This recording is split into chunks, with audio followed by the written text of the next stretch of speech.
বলছে কি রে, তোদের কিছু বলি রে, মার শালা দেখে।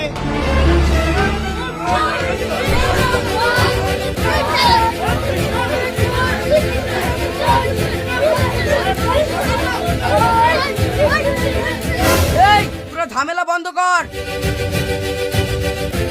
স্যার এরা তো আপনার কথা শুনছে না, তাহলে কি করব? কি করবি আবার? লাগা মার। ওরে বাবা রে!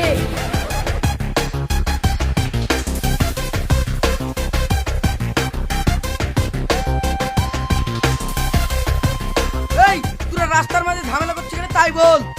স্যার আমাদের সমাজ হচ্ছে খুব বড়, আমাদের পাড়ার লোক কুরবানি দেয় আর ওই পাড়ার লোক কুরবানি দেয় না, এই কথাটা বলতে গেছি বলি আমাদের সাথে ঝামেলা। এই টনি, এই বেশি উল্টোপাল্টা কথা বলবি না, আমরা কুরবানি দেইনি। তোরা কি করবি না করবি তা দেখে আমার লাভ নাই, আমি জানি এই গ্রামে আর ঝামেলা না দেখতে পাই। ঠিক আছে স্যার, আর কোনোদিন ঝামেলা হবে না, আমরা আর এই সমাজে থাকবো না। ঠিক আছে লে, আমরাও আলাদা হয়ে কেন, তোদের সাথে আর থাকবো না। তোরা সমাজ ভাগ করলি কি না করলি ও আমি দেখবো না।